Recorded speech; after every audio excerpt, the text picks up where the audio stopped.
नमस्कार मित्रों, मैं नीलाभ एक बार फिर से धर्म संसार पर आप सभी का स्वागत करता हूँ। रामायण और महाभारत में ऐसी कई कहानियां हैं जब महाबली हनुमान ने दूसरों का अभिमान भंग किया।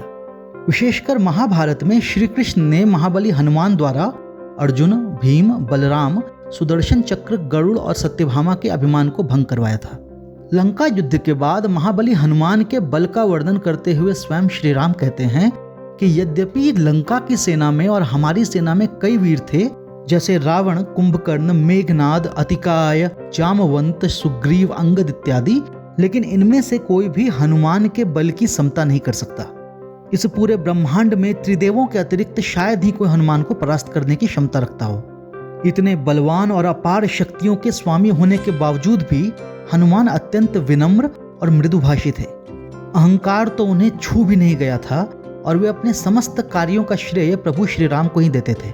किंतु रामायण में एक कथा ऐसे भी आती है जब महाबली हनुमान को भी अभिमान हो गया था, परंतु अपने प्रभु श्री राम के कारण उन्हें अपने अभिमान से मुक्ति मिली। आज इस वीडियो में हम उसी कथा को जानेंगे।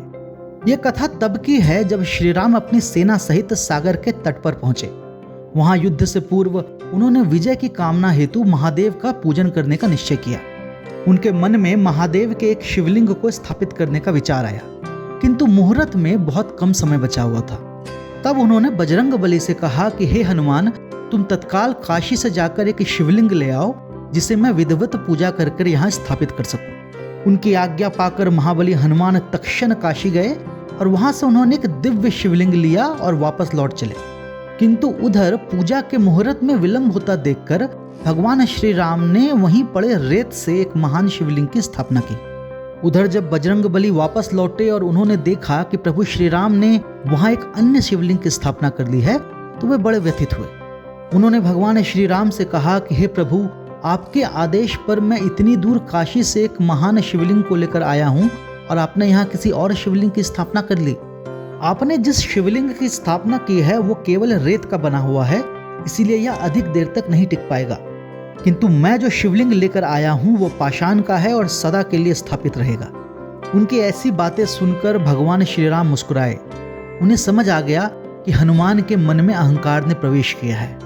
उन्होंने हनुमान जी से कहा कि हे पवन पुत्र, इसमें दुखी होने की कोई बात नहीं है। यदि तुम चाहो तो इस शिवलिंग को हटाकर अपना शिवलिंग स्थापित कर सकते हो। यदि तुम ऐसा कर सके तो हम उसी शिवलिंग की पूजा करेंगे। इस पर हनुमान ने सोचा कि उनके एक प्रहार से तो पर्वत भी टूट जाते हैं, फिर ये रेत का बना हुआ शिवलिंग कितनी देर टिकेगा।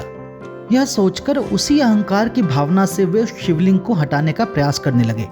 किंतु आश्चर्य, बात ही बात में पर्वतों को भी उखाड़ देने वाले महाबली हनुमान उस शिवलिंग को टस से मस नहीं कर पाए। उस शिवलिंग को उखाड़ने के प्रयास में उन्हें एक जोरदार झटका लगा, जिससे वो 20 योजन दूर गंधमादन पर्वत पर जा गिरे और अचेत हो गए।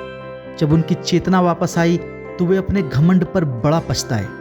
वे वापस आए और उन्होंने भगवान श्री राम और महादेव से क्षमा मांगी। भगवान श्री राम ने जिस रेत के शिवलिंग की स्थापना की थी वही आगे चलकर रामेश्वरम ज्योतिर्लिंग के नाम से प्रसिद्ध हुआ। हनुमान का मान रखने के लिए श्री राम ने उनके द्वारा लाए गए शिवलिंग को भी वहीं थोड़ी दूर पर स्थापित कर दिया।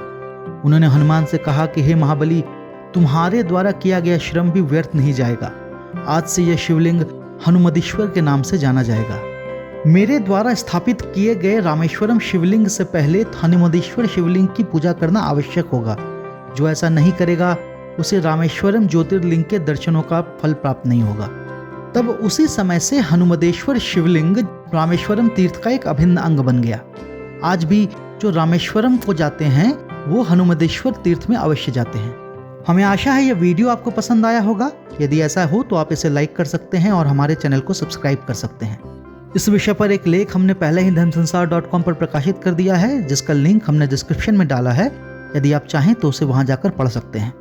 यदि धर्म संसार के वीडियो आपको ज्ञानवर्धक लगते हों तो आप इसे अपने मित्रजनों और अपने परिवारजनों के साथ साझा कर सकते हैं। हम शीघ्र ही एक नई और रोचक वीडियो लेकर आपके सामने प्रस्तुत होंगे। तब तक के लिए विदा चाहता हूँ। जय महाबली हनुमान।